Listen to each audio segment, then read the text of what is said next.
সম্মানিত বিনিয়োগকারী বন্ধুগণ, বিডি স্টক চ্যানেলে আপনাকে স্বাগত। আজ আমি ঢাকা স্টক এক্সচেঞ্জের সদ্য সমাপ্ত ইন্ডেক্সটা নিয়ে আপনাদের সঙ্গে একটু ডিসকাশন করব, পাশাপাশি আগামীকাল কেমন বিহেভ করতে পারে ইন্ডেক্সটা তা নিয়ে একটু ফোরকাস্ট আপনাদের সঙ্গে করব। তো আলোচনার শুরুতেই আমি আপনাদেরকে রিকোয়েস্ট করবো আমার বিডি স্টক চ্যানেলটাকে সাবস্ক্রাইব করার জন্য।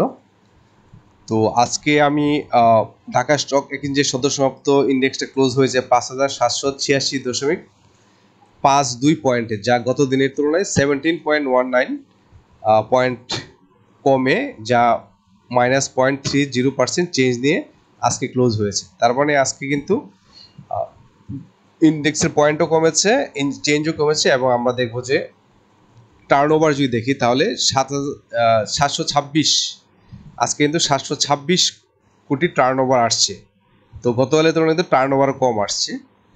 তো এটা হচ্ছে নেগেটিভিটির কারণ। আর আমরা দেখব যে যেসব স্টকগুলো ইন্ডেক্সটাকে ডাউন করার জন্য যে স্টকগুলো দায়ী ছিল তার মধ্যে যে ব্যাডবিসি, BRAC Bank, National Bank, South East Bank, Beximco Pharma, UCBL, Islami Bank, সিপার্ড, মোবিল যমুনা, এমজেএলভিডি আর ডেল্টা লাইফ, এই স্টকগুলো অনেকগুলো ইম্পর্টেন্ট ভূমিকা পালন করছে আজকে ইন্ডেক্সটাকে নামানোর ক্ষেত্রে। আর যে স্টকগুলো একটু ভালো করেছে তুলনামূলক, সেই জন্য হয়তো এত বেশি ডিক্রিজ হয় নাই, মাত্র 17 পয়েন্ট নেগেটিভে আসছে। তার মধ্যে যেটা এটা ভালো করছে আজকে 10.14% কিন্তু ইন্ডিকেটর চেঞ্জে আসছে।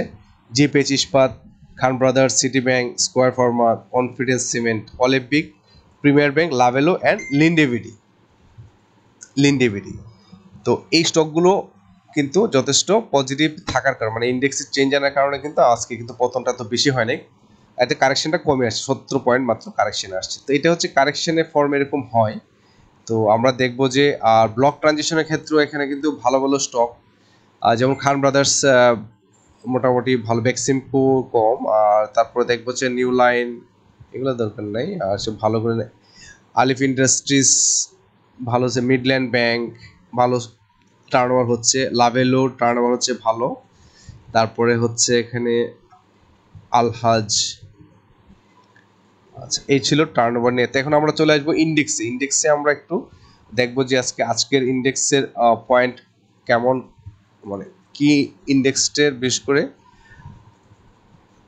ক্যান্ডেল কেমন প্যাটার্ন করছে এগুলো আমরা দেখব। পাশাপাশি আজকে আমরা দেখতে পাচ্ছি যে আমাদের যে আজকে ঢাকা স্টক এক্সচেঞ্জের বিশেষ করে ইন্ডেক্সের ক্ষেত্রে আরএসআইটা কিন্তু গত দিনের তুলনায় কিন্তু নেগেটিভলি, অর্থাৎ শার্পলি কিন্তু একটু ডাউন ফর্মে শো করতেছে, যেহেতু আজকে নেগেটিভ আসছে, তবে খুব বেশি কিন্তু নাই, জাস্ট অল্প কিছু ডিফিসিয়েট আসছে এখানে। আর পাশাপাশি আমরা যদি মুভিং হিস্টোগ্রামের বার্তা দেখি, এমএসির হিস্টোগ্রাম বার্তা দেখি, তো গত কয়েকদিনে কিন্তু আমার মনে হচ্ছিল যে হয়তো আমরা এটাকে ক্রস ওভার দেখতে পাবো খুব শীঘ্রই, বাট মার্কেট কারেকশনে যাওয়াতে কিন্তু একটু ডিলে হবে, হয়তো আর দু একদিন এই ফর্মে থাকতে পারে, তারপরে হয়তো আমরা আবার এটাকে এরকম হয়ে হয়তো ওভারকাম করলেও দেখতে এমএসির ক্রস ওভার হয়ে যেতে পারে। তো আজকের কারেকশনটা কিন্তু গত দিনের কারেকশন বেশি ছিল, যার ফলে কিন্তু রেড সিগন্যালটা চলে আসছে। এবং এটা কেন আসছে আমরা এখন চার্টে চলে আসি। চার্টে যদি আমরা ফলো করি তো প্রথমেই দেখবো যে এখানে আজকে ৫,৭৮৬.৫ পয়েন্টে ক্লোজ করার পর যদি আগামীকালকেও কারেকশনে যায়, কারণ আগামী কারেকশনে যায় যথেষ্ট কারণ হচ্ছে আগামীকাল কিন্তু সেলসের প্রেশার রয়েছে, স্পষ্টই ক্যান্ডেলটাতে আমরা দেখতে পাচ্ছি, এই ক্যান্ডেলটাতে স্পষ্টই আমরা দেখতে পাচ্ছি যে এটা কিন্তু অলরেডি কিন্তু এখানে সেলসের পারফরমেন্সটা অনেক বেশি, অর্থাৎ সেলাররা কিন্তু অ্যাক্টিভ আছে, আজকেও অ্যাক্টিভ ছিল, এবং এই ধারাটা আগামীকালকেও থাকতে পারে। আর যদি এই ধারাটা যদি অব্যাহত থাকে তাহলে আমরা আশা করব যে ৫,৭৫৬.৫ এই লেভেল পর্যন্ত যদি আসে তাহলে কিন্তু ধরে নেব যে পরের দিনে ক্যালেন্ডারটা কিন্তু পজিটিভ মুভমেন্ট নিয়ে একটু আপ ট্রেন্ড হওয়ার একটা প্ল্যান করবে। অবশ্যই ৫,৭৫৬.৫ এই লেভেলটা যদি টাচ করে ক্লোজ করে তাহলে কিন্তু আমরা আগামীকাল পরশু দিন হয়তো আমরা একটা কারেকশন শেষে একটা পজিটিভ মুভমেন্ট দেখবো। আর যদি এটাকে ভেঙে ফেলে এই সাপোর্টটাকে তাহলে কিন্তু হয়তো আর একটু লঙ্গার হতে পারে, এটা ৫,৭১০ আশপাশে হয়তো একটা ভালো একটা সাপোর্ট আছে, এই সাপোর্টটা নিয়ে হয়তো সে পরবর্তীতে হয়তো আবার আপ ট্রেন্ড যাওয়ার প্ল্যান করবে। তবে আগামীকালকে যা দেখে মনে হচ্ছে, ক্যান্ডেলটা দেখে আমরা যদি একটু ফোকাস করি এখানে, তাহলে দেখবো যে এই ক্যান্ডেলটা কিন্তু স্পষ্টই মিন করতেছে যে এখানে কিন্তু যথেষ্ট সেলাররা অ্যাক্টিভ রয়েছে এই জায়গাতে, এবং এখানে বায়ার কিন্তু কম, সেলারে বেশি। সেক্ষেত্রে আমরা ধরে নিতে পারি যে আগামীকালকে মার্কেটটা হয়তো সেলস প্রেশারে একটু ডাউন ফর্মে থাকতে পারে। আর যদি ভালো বায়ার পাওয়া যায়, যেহেতু কিছু বায়ার আছে, যদি কালকে ভালো ভলিউমে কিছু বায়ার পাওয়া যায় তাহলে কিন্তু তার রেজিস্ট্যান্সটা থাকবে 5863, অর্থাৎ এই লেভেলে কিন্তু সে একটা রেজিস্ট্যান্স ফিল করবে। এটা হলো তার লাস্ট রেজিস্ট্যান্স। এই রেজিস্ট্যান্সটা অর্থাৎ তার জন্য আগামীকালকে যদি সে পজিটিভ অর্থাৎ সে যে আপ ট্রেন্ড যাওয়ার চেষ্টা করে তাহলে 5865.6 এই পয়েন্টটা কিন্তু তার জন্য একটা রেজিস্ট্যান্স পয়েন্ট। কারণ এই গত 1 সেপ্টেম্বরের পর এই লেভেলে যাওয়ার পরে কিন্তু সেলার অ্যাক্টিভ হয়ে যায়, যার ফলে 1 তারিখ আমরা দেখছি, 2 তারিখ দেখলাম, 3 তারিখও দেখলাম সেম, কিন্তু অর্থাৎ এই লেভেলটাতে গেলেই কিন্তু সেলার অ্যাক্টিভ হয়ে যাচ্ছে।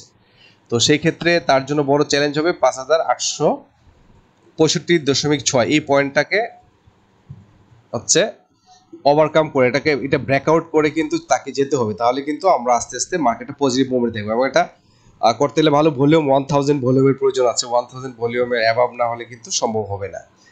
আর ভালো ভালো স্টকগুলোকে এগিয়ে আসতে হবে, এবং ওভারঅল সবগুলো স্টকে যদি একসাথে মুভিং করে তাহলে কিন্তু আমাদের যে টার্গেটেড যে ইন্ডেক্স 6000+ আমরা কিন্তু ওটা টাচ করতে পারবো। তো এনিওয়ে আমরা আরেকটু বিশ্লেষণ করে দেখি, একটু আমরা যদি